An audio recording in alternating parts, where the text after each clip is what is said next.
Bonjour et bienvenue dans le podcast Allo Anaïs qui vous inspire à exploiter votre plein potentiel. Pour l'émission du mois, aujourd'hui on regarde la zone de confort versus la dead zone. Ça va être un épisode qui se promet d'être épicé. Merci d'être avec moi aujourd'hui. Merci d'être aujourd'hui à ce rendez-vous mensuel. Ça me fait super plaisir de vous avoir ici à chaque mois. Il y a un nouvel épisode tous les premiers lundis du mois, donc manquez pas votre chance. Abonnez-vous pour ne rien manquer. J'adore aussi vous lire en commentaire sur les épisodes que je partage. Comme ça, j'ai votre avis et ça me permet aussi d'avoir un mode itératif et d'intégrer vos commentaires dans les prochains épisodes et vidéos. Alors continuez comme ça me motive aussi à écrire d'autres émissions. Abonnez-vous aussi parce que comme ça, vous avez la chance d'être les premiers à écouter les épisodes et c'est gratuit. Donc en plus, c'est plutôt cool. Donc voilà, je vous invite aussi à mettre en commentaire dès maintenant pour les plus timides d'entre vous le emoji canapé si vous êtes dans votre zone de confort. Et si vous êtes en dehors de votre zone de confort, mettez peut-être un emoji ampoule. Ah, la zone de confort, on la connaît tous, hein. C'est une zone où on a un environnement où on se sent bien. Mais si cet environnement pouvait devenir toxique petit à petit sans qu'on s'en rende compte? Comment aller au-delà de la peur qui nous bloque et qui nous empêche de progresser? Comment rendre confortable l'apprentissage d'une nouvelle compétence? Comment reprendre les rênes de notre vie et oser vivre nos rêves? Eh bien, ce sont les éléments sur lesquels nous allons discuter aujourd'hui. Alors installez-vous confortablement et laissez-vous porter par le sujet. De la zone de confort à la zone de grandeur, cette zone de confort que tu connais super bien, tu sais, tu la connais, c'est là où tu connais ton environnement, tu maîtrises l'ensemble de tes activités au bureau ou à l'école, c'est la routine. T'es même la référence de l'équipe, les gens viennent te voir pour te poser des questions complexes, résoudre leurs problématiques. T'es génial, tu gères, tu sais ce que tu fais, c'est vraiment top. Tu te poses plus de questions, tes habitudes, elles sont bien ancrées, tu travailles les yeux fermés, t'es en mode pilote automatique activé. Mais qu'est-ce qui arrive quand il n'y a plus rien d'autre à faire? Qu'est-ce qui se passe quand tu vibres plus? Quand il n'y a plus cette flamme qui brûle en toi? Tu t'émerveilles plus devant la nouveauté. T'as plus aucune occasion de découvrir de nouvelles choses. Tu restes dans ton environnement, bien connu, certes, mais dans quel but? C'est le domaine du connu, t'apprends plus. Tu stagnes. La fatigue face à l'ennui, elle s'accumule. Et elle arrive doucement au pas de ta porte. Alors la peur de mourir d'ennui peut commencer doucement à t'asphyxier pour la fin de tes jours. Alors là, à ce moment-là, tu te dis « Ok, qu'est-ce que je vais faire ?» Tu cherches une piste pour sortir de cette zone de confort qui devient peu à peu une dead zone, une voie sans issue, un cul-de-sac. Alors finalement, rester dans cette zone de confort, ça peut te procurer une sensation de vide. Et tu risques de sombrer dans l'apathie ou pire encore, dans certaines dynamiques comportementales liées à la dépression. C'est dommage. Mais t'as peur de sortir de cette zone de confort, t'as peur de pas y arriver, t'as peur de l'inconnu, t'as peur du jugement des autres. Parce que t'as peut-être un manque de confiance en toi, ou peut-être que l'emprise du regard des autres est trop lourd à supporter pour toi. Il y a de fortes chances qu'il y a eu des moments où tu voulais te mobiliser, être courageux et conquérir le monde. Ouais, mais l'anxiété est trop forte. C'est trop difficile, trop inconfortable de passer de l'expert à l'étudiant, du savant à l'ignorant. Alors, tu trouves des excuses pour sortir de cette zone de peur et c'est le retour vers la zone de confort. Finalement, après avoir vu la peur, la zone de confort, c'est bien. La routine, c'est rassurant. C'est rassurant de connaître. C'est rassurant d'être dans sa zone de savoir, d'être en plein contrôle de sa situation. Même si parfois tu t'ennuies, c'est pas bien grave aujourd'hui. C'est retour à la case départ. T'es à nouveau dans ta zone de confort. Puis tu vois les autres sur LinkedIn, sur Instagram, ils progressent, ils osent. Alors, pourquoi pas moi? Pourquoi oui? Pourquoi pas vous? Pourquoi pas vous? Vous aussi, vous avez envie d'aller plus loin, vous avez envie d'avancer. Il y a un nouveau monde qui vous attend, plein de surprises, de joie. Au-delà de la peur, il y a le bonheur. Alors c'en est trop, ça y est. La zone de confort, ça devient une zone de mal-être, t'as plus le choix que d'être de l'avant. Alors c'est parti, allez hop, un orteil en dehors de cette zone de confort. Le cœur palpite, vous êtes de nouveau dans cette zone de peur, mais vous connaissez, puisque vous l'avez déjà fait une première fois. Alors vous prenez votre courage à deux mains, vous prenez action pour aller au-delà de la peur qui ne vous paralyse plus. Vous allez dans le sens de votre peur, vous la regardez droit dans les yeux. Puis vous faites un autre pas en avant, jusqu'à la zone d'apprentissage. Vous osez essayer. C'est pas toujours confortable d'essayer. d'être à nouveau un débutant, vous qui étiez en pleine maîtrise de votre environnement, de vos dossiers, de vos compétences. Vous êtes plus vulnérable. Apprendre nécessite de l'humilité, mais vous visualisez votre nouveau chemin, votre prochaine étape. Petit à petit, vous vous sentez plus fort. Vous avez déjà vaincu votre peur. Vous vous développez, vous regagnez peu à peu votre confiance en vous. Vous progressez. L'estime de soi remonte grâce à des pensées et des aspirations positives concernant un comportement réussi. Il y a moins de stress, moins d'anxiété. Les hormones de stress sont diminuées. Il y a moins de perception à l'horizon d'une relation difficile ou d'une étape ou d'une embûche. Grâce à une planification adéquate, vous êtes là où vous êtes aujourd'hui. Vous avez pu anticiper de bons résultats. Votre mammouth se calme enfin.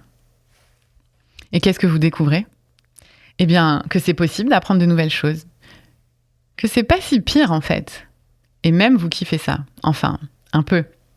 Vous vous sentez plus fort que vos peurs ou votre anxiété. Vous sentez en vous un potentiel se développer. Vous avez de nouvelles idées que vous n'avez jamais osé rêver. Vous apprenez des nouvelles compétences. Bravo! Vous êtes maintenant dans votre zone de grandeur. Vous vivez vos rêves. Vous avez renoué avec vos besoins et vos valeurs fondamentales. Vous avez de nouvelles compétences à votre arc. Vous continuez d'apprendre de nouvelles choses avec curiosité. Vous rencontrez des nouvelles personnes. Vous vivez de nouvelles expériences enrichissantes que vous n'auriez jamais cru possibles avant. Vous êtes épanoui et heureux.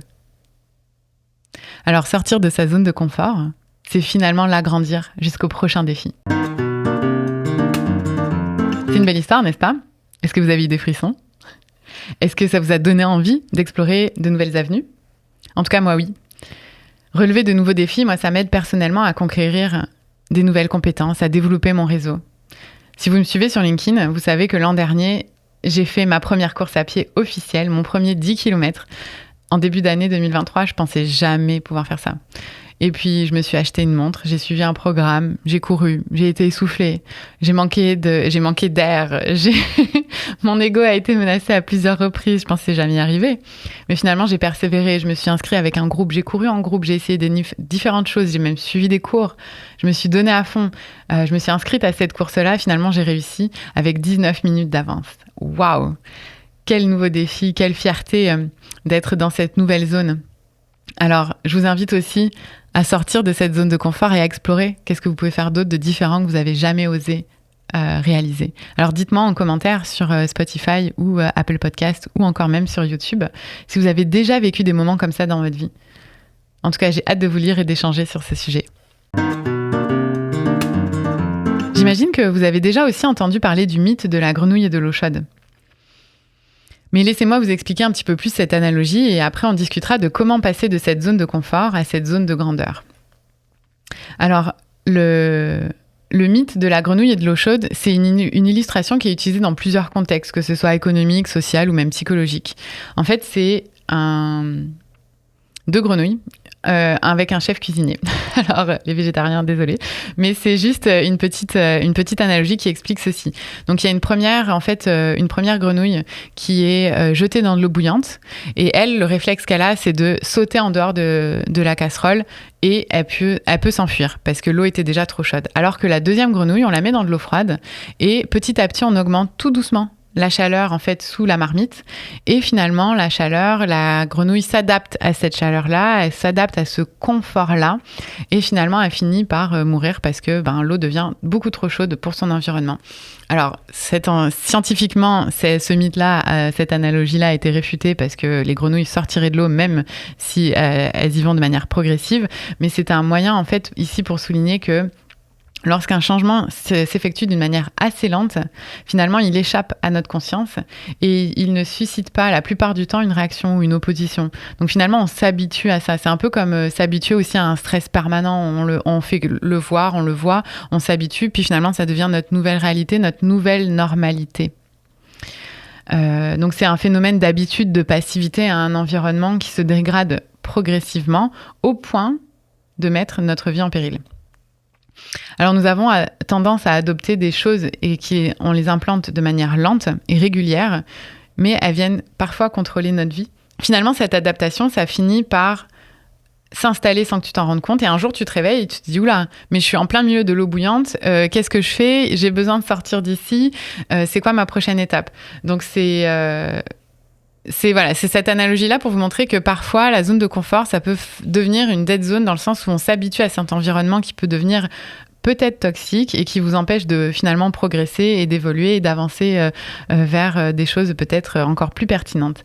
Je mettrai aussi dans les notes de l'épisode, il y a une vidéo TED éducation sur cette vidéo-là. Donc là, c'est plus un aspect économique et écologique qui est mis en avant dans cette vidéo-là, mais je vous mettrai le lien de cette vidéo dans les notes de l'épisode et en barre d'infos sur YouTube. Alors, comment sortir de l'eau avant qu'elle soit trop chaude ? Déjà, ça commence par être conscient de la situation. Moi, souvent, les gens, quand ils viennent me voir en coaching, c'est qu'ils sont dans cette zone-là de transition. Ils veulent sortir de l'eau, mais ils savent pas trop comment. Déjà, de comprendre les paramètres de ta situation, ça t'aide à dire, OK, ça, je contrôle moins. De lister aussi vos besoins et vos valeurs, les besoins fondamentaux et les valeurs. J'en avais parlé aussi dans l'émission de la saison 1 sur Cessez d'être gentil et soyez vrai. J'avais mis un lien aussi pour savoir besoins, valeurs, c'est quoi la différence entre les deux.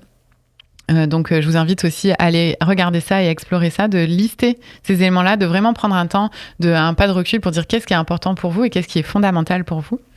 Et est-ce qu'ils sont répondus aujourd'hui dans votre situation actuelle ? Une fois que vous avez fait cette liste-là, est-ce que vos besoins et vos valeurs sont répondus ?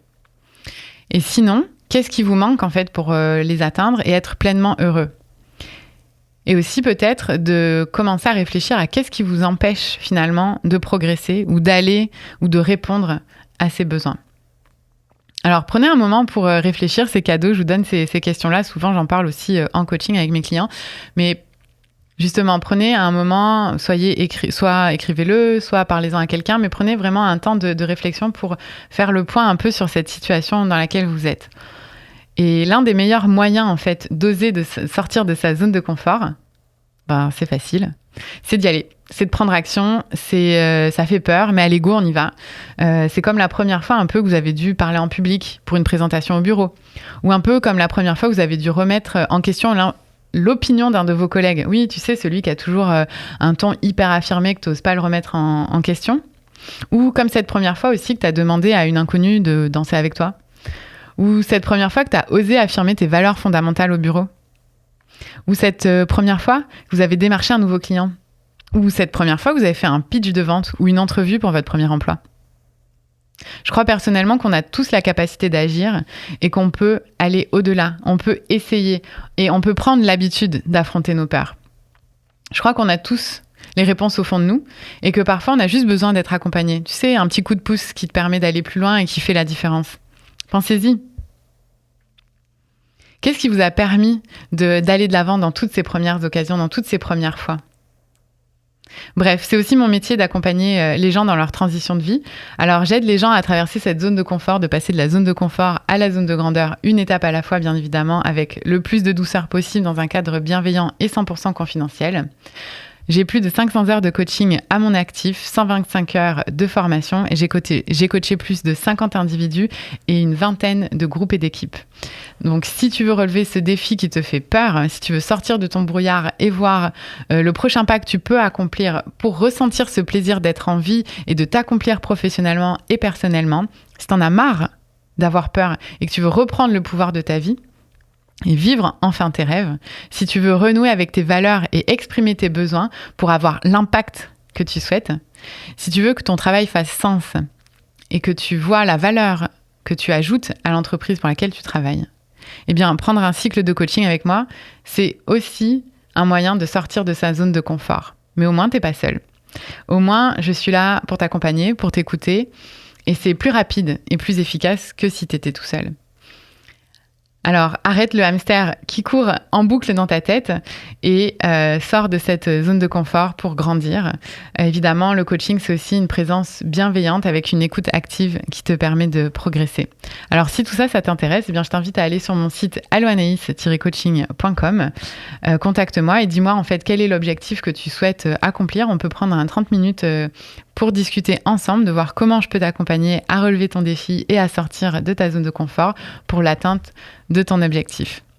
Alors, si t'aimes ce genre d'épisode sur des sujets un petit peu de motivation personnelle face aux obstacles qu'on a dans la vie, eh bien, partage-le moi en commentaire. Partage-moi peut-être un canapé si t'es actuellement dans ta zone de confort, le emoji canapé dans ta zone de confort. Et si t'es déjà en dehors de ta zone de confort et que t'es dans ta zone d'apprentissage ou ta zone de grandeur, eh bien, partage-moi le emoji ampoule. Comme ça, je vais savoir où est-ce que tu te situes un petit peu par rapport à ce sujet-là. Si c'est un podcast qui te plaît, je t'invite à t'abonner sur la plateforme d'écoute de ton choix, que ce soit Spotify, Apple Podcast ou YouTube. Partage-le à un ami, ça fait toujours plaisir. Et on se retrouve le mois prochain avec un invité surprise. Mais en attendant, retrouve-moi sur mon blog, LinkedIn et mon compte Instagram. Ciao!